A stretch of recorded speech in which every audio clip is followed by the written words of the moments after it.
It's at 30 Flotilla Drive over in Heathridge, quoting to tidy this place up for sale. First thing, just got to bring the wattle back in line with the fence and just tidy the rubbish up here up. Not too sure about that bottle brush. I think that's council.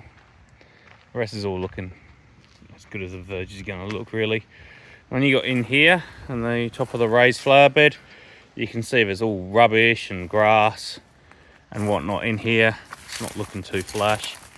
You can see broken things, and so we just need to clean all that out. And then probably the best thing to do would be throw a cube, probably 2 cubes of mulch in here to fix it up and do all the rockery, and then do down the side there to make that look a heap better.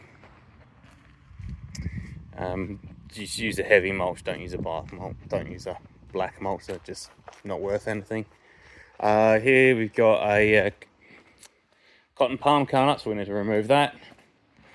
That's pretty basic. This area here, this is fine. That all looks good. As you can see, look, the grass is going to need a mow. With this olive, I would get rid of this big branch hanging out here.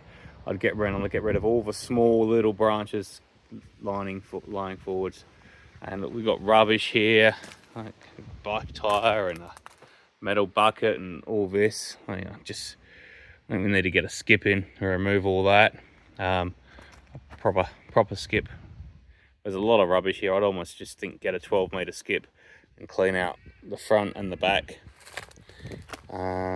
Always book more than you think you're going to need for a skip. When you're dealing with hard rubbish, green waste is easier, but when you're dealing with hard rubbish, you always go at least 2 sizes bigger than what you think you're going to need.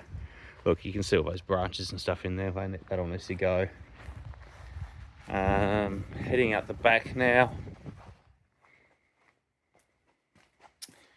So I'm not sure what's going on here. This looks like it's got a leak.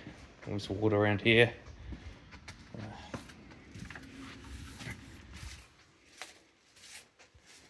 Don't know what that is. Alright, this is where we get into the fun bit.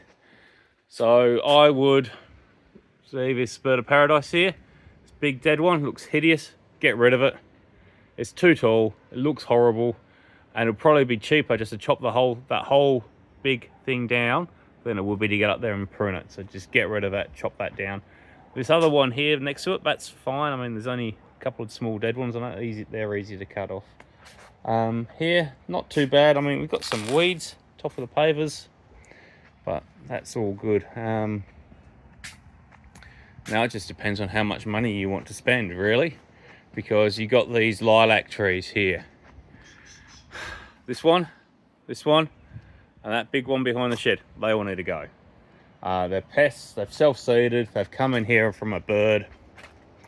They are pains in the arse, they keep growing, and they're going to rip everything up and break it. Anyone who knows anything about houses, about plants, will know what these are straight away. Look, see, there's another one self-seeding right there in the middle of a lawn. They need to go. Tidy this bougainvillea, tidy the peppermint gum coming from next door. Look, we've got a pepper tree here as well. They're the same, exactly the same. That needs to go. Don't mess around, just get rid of it. And look, oh, there's another lilac in the back here. Again, that needs to go. They're just going to cause you massive problems. Just get rid of them. This one is going to be really awkward to get rid of because it's surrounded in the middle of this big patch of agaves. So that's going to be a nightmare. We need to get in here, clear out this wisteria, hack our way through the agaves, probably remove some of them to get rid of that one. That's a big job. You can see this tangled mess down here, the bottom of the, got all the lawn here, or what's left of it. The only thing to do is go in here and whippersnip it out, rake it up. You've got a dead tree here. If you take that out, you've got these fronds, the flowers from the agaves. Got to get rid of them. I think we need to get rid of this big agave right by the door so you can actually get into the shed, and then that will open. And probably need to get rid of a few more just to get to that one, to get rid of that. So that needs to go. And then we've got all these dead bird of paradise in here. They need to be removed, tidy that up. Hey, this is a huge job.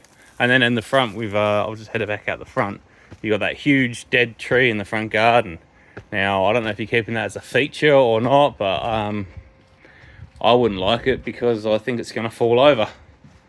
And if it falls over, it's going to be an issue for whoever buys a house. I don't think it's going to damage anything, but if it falls over, whoever's buying the house is going to have to remove it, and they're not going to like that. So, yeah, I mean, that could fall on the carport quite easily. Probably will fall on the carport actually. So that needs to go as well. So you've got thousands of dollars worth of work here. Yeah, I'll have a chat and we'll see if you're interested in it. I can do revised quotes, but everything I've seen here so far, you're looking at, you know, about 5,000 off the top of the head. But look, if you just want the lawns mowed and some mulch thrown around, whatever, we can do that. It's entirely up to you.